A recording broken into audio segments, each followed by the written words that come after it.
আসসালামু আলাইকুম। আজকে আমি নরম তুলতুলে ভাপা পুলি পিঠা বানিয়ে দেখাবো। সুজি দিয়ে এইভাবে বানালে খুবই নরম হয় আর খেতে দারুণ টেস্টি হয়। হাফ কাপ সুজি আমি ভেজে নেব। স্বাদমতো লবণ আর 1 কাপ লিকুইড দুধ দিয়ে নেড়েচেড়ে ডো বানিয়ে নেব। ডো হয়ে আসলে চুলা থেকে নামিয়ে প্লেটে ঢেলে ঠান্ডা করে নেব। ঠান্ডা হতে থাকুক, এদিকে নারকেল গুঁড়া 1 কাপ, খেজুরের গুড় হাফ কাপ, এলাচি গুঁড়া সামান্য দিয়ে নেড়েচেড়ে আমি এইরকম ঝরঝরে হয়ে আসলে চুলা থেকে নামিয়ে নিচ্ছি। একটা বাটিতে ঢেলে এক সাইডে রেখে দিচ্ছি। 10 মিনিট পর ফিরে আসলাম। ডোটা একদম ঠান্ডা হয়ে গেছে। মধ্যে 3 ভাগ করে নিচ্ছে।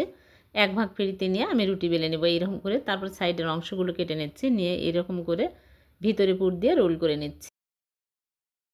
4টায় আমি বানিয়ে নিয়েছি। এখন আমি এগুলো পানির ভাপে দিব 10 মিনিট। 10 মিনিটে ভালোভাবে কুক হয়ে যাবে। ফুলে বড় বড় হয়ে গেছে। চুলা থেকে নামিয়ে নিচ্ছি। নিয়ে আমি ফ্রিজে রেখে দিয়েছিলাম। ঠান্ডা হওয়ার পর বের করে কেটে নিচ্ছি। হয়ে গেল সুজির ভাপা পুলি পিঠা। এভাবে বানিয়ে দেখবেন, খেতে কিন্তু দারুণ স্বাদের হয়। ভালো লাগলে লাইক কমেন্ট শেয়ার করে দেবেন।